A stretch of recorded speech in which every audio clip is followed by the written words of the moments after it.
पोरं मस्ती करायला लागली ना का अशी टपामध्ये बसवायची, म्हणजे आपलं कामही होतं आणि ते खेळत राहतात. असं काही नाही आहे. मी 2 मिनिटासाठी फक्त त्याला बसवलं होतं. इथे चहा नाश्ता कंप्लीट केला आणि घरातली कामं करायला घेतली. भरपूर सारे कपडे पडले होते, ते एक एक करून सर्व घडी घालून ठेव. घरातील कामं बोलले की तोंडावर 12 वाजलेले असतात, पण एखादं पार्सल आलं की धावतच. असे मिशोवरून माझे 3 पार्सल आले होते. एक एक करून सर्व ओपन करून घेतले. हा धृतीसाठी मी स्विमिंग कॉस्ट्यूम मागवला होता आणि हे दोन्ही पार्सल ओपन करून घेतले. संडेला आमच्या इथे आठवडा बाजार भरतो, तर बाजारात गेले होते. कांदा टॅमॅटो वगैरे घेऊन आले.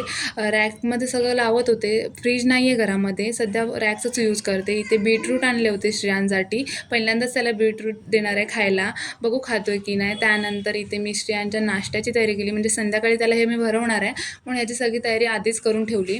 आणि इथे श्रेयांना बीटरूट भरवत होते, पण त्याला नव्हतं जमत. पण हां ठीक आहे, थोडं ट्राय केलं.